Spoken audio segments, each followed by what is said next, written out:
Kahit walang kaugnayan sa politika ang pananambang sa Basilan, pinag-aaralan na rin kung kinakailangan bang isailalim ang probinsya sa COMELEC control. Tuloy na rin daw ang pag-imprenta ng mga balota sa Lunes kahit wala pang pinal na desisyon sa mga apila ng ilang kandidatong idineklarang nuisance. Ang detalye sa agenda report ni Francis Polve. Pinag-aaralan na ng COMELEC kung itataas ang area of classification ng Basilan para sa midterm election sa Mayo. Matapos ang nangyaring pananambang sa sumisip na ikinasawi ng dalawang sundalo nitong Miyerkules. Ayon kay COMELEC Chairman George Erwin Garcia, kahit hindi naman election-related ang insidente, pinag-aaralan nila kung dapat palitan ng orange category o kung kailangan itong ilagay sa COMELEC area of control.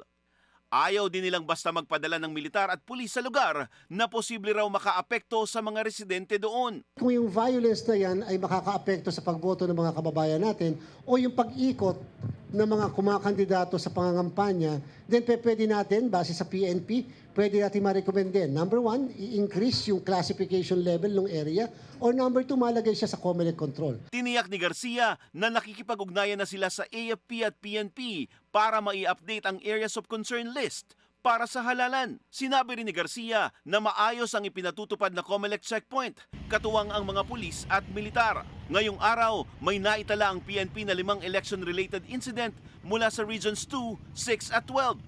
Sa mahigit 84,000 na checkpoint sa buong bansa, 337 na ang nakumpiskang armas habang umakyat pa sa 334 ang naaresto. Nagbigay na rin ng deadline ang PNP para tuluyang malansag ang mga private armed groups para hindi sila magamit sa eleksyon.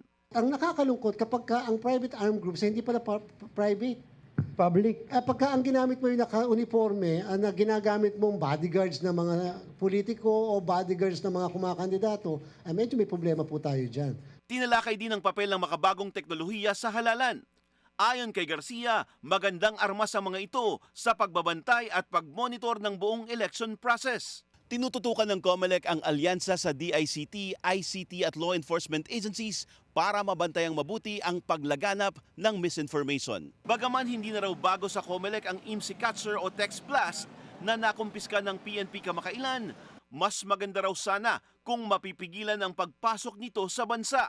Palalakasin naman nila ang alyansa sa e-wallet companies para daw katulad noong huling barangay at SK elections, hindi ito magagamit sa vote buying. Posible ring mas paagahin ang deadline ng filing ng Certificate of Candidacy sa susunod na eleksyon para magkaroon ng mas mahabang panahon ang mga aapila sa korte. Kahit wala pang pinal na desisyon ang Korte Suprema sa apila ng mga kandidato, tuloy na raw ang pag-imprinta ng mga balota sa Lunes. Para sa agenda, Francis Polve, Billionario News Channel.